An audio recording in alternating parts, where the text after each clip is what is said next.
Hey, beloved, welcome to week 4 of our Bible study. Pastor Allen here, looking down on Pastor Chris. I don't know, I just had a little wall here. I felt like I should be up here. Actually, I'll step down here for our text this week.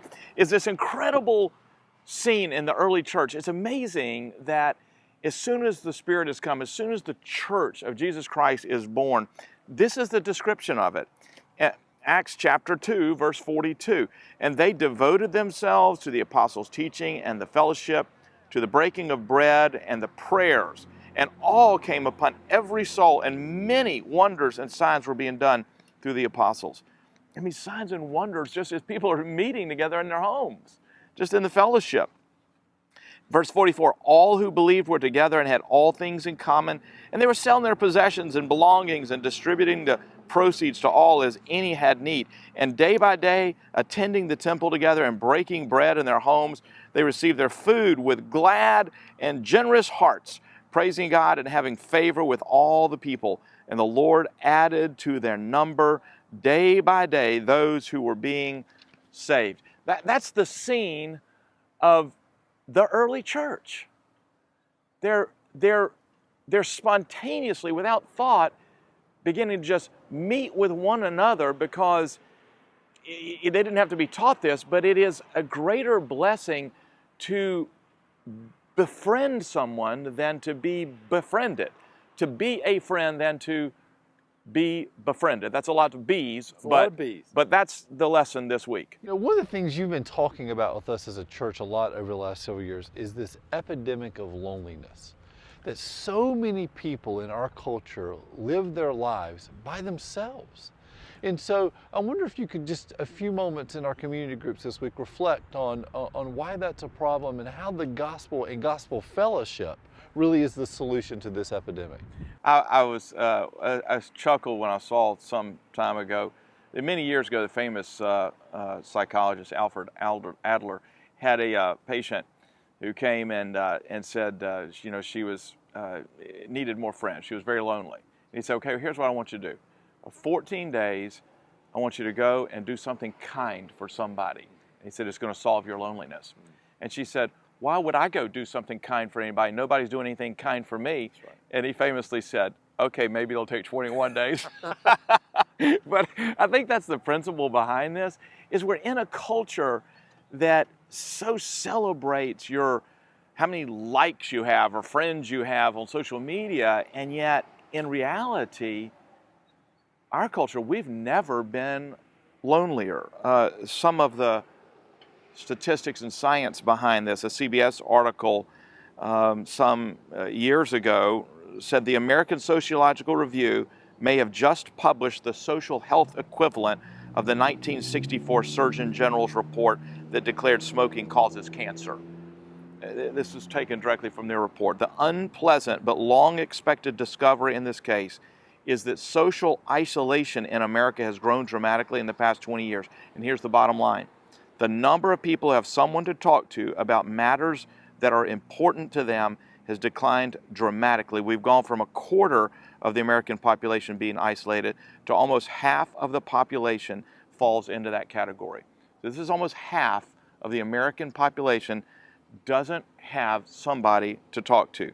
Here's some other startling statistics from the New York Times article on suicide. The suicide rate for Americans from age 35 to 54 increased 30% between 1999 and 2010. For men in their 50s, it rose nearly 50%. Now more Americans die of suicide than in car accidents, and gun suicides are almost twice as common as gun homicides. This is so troubling. And what people have realized, like the researcher Brad Wilcox at University of Virginia has pointed out recently, there's a strong link between suicide and weakened social ties. People, especially men, become more likely to kill themselves, quote, he says, when they get disconnected from society's core institutions, like marriage or church, is part of what he's talking about.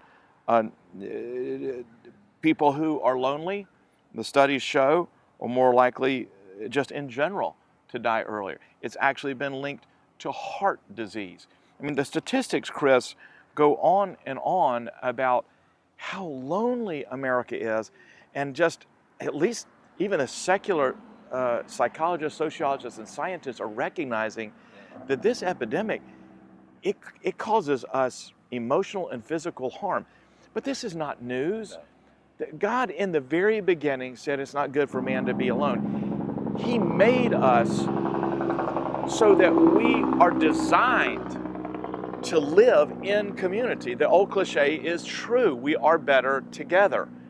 And I just think that it is so beautiful, this picture that we're studying today in the early church, where nobody had to say, okay, now you ought to get together more often, because really you need to have fellowship with other people, and you really need to be a friend with someone, or else it's going to cause you harm. Nobody had to say that. Why? Because people were full of the Holy Spirit, and they just knew this instinctively. As soon as something good happens, you want to celebrate with somebody, and if something sorrowful is happening, you need someone to share it with. It is part of the healing process. And that old joke I started with from the famous psychologist Adler, who said, just go do something for somebody, show some kindness. What he was saying is that the avenue to blessedness in relationship comes largely through the investing of your life into other people. We live in a culture now where the average American doesn't even know the names of 2 out of the 3 people that live next door to him or her. And so part of this we're talking about, Chris, is that it takes some effort. It takes some effort in a busy world to get yourself invested into relationships. But as we stand here in front of a symbol of friendship, the Dario in King, and where people gather for food and laughter. I'm seriously thinking today may be a two hot dog combo all the way. I think I just need to do it. And So our wives judge us. Exactly. Don't judge me. But I love me some Dario. Yeah. But you actually, having grown up in the area, you probably remember the original Dario. Let me say that this is not what my Dario looked like. My Dario was a little more primitive, but I have so many childhood memories of sitting in this parking lot with friends and family eating.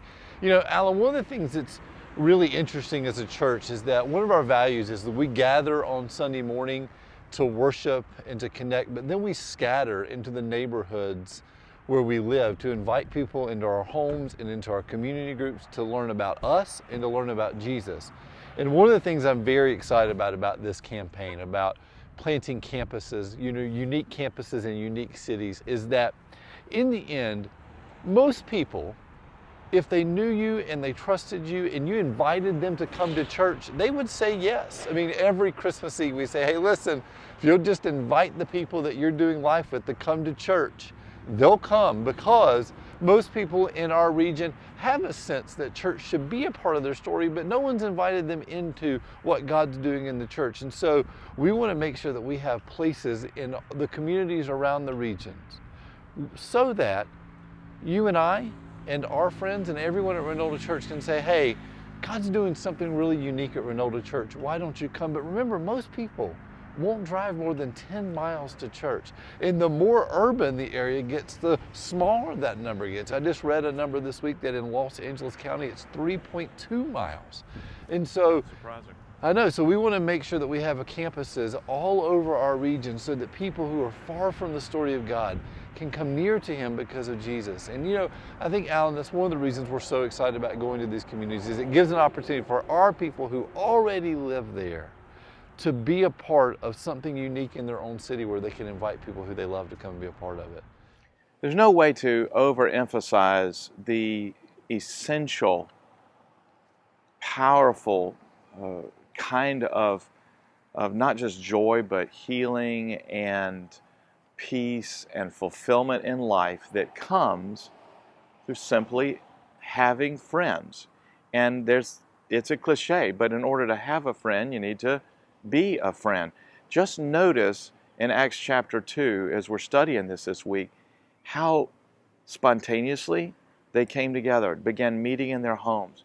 Nobody was saying, oh, we're a church, we need to make sure we grow, we got to make sure we get, what are our strategies? It just is something that happens so effortlessly, so spontaneously.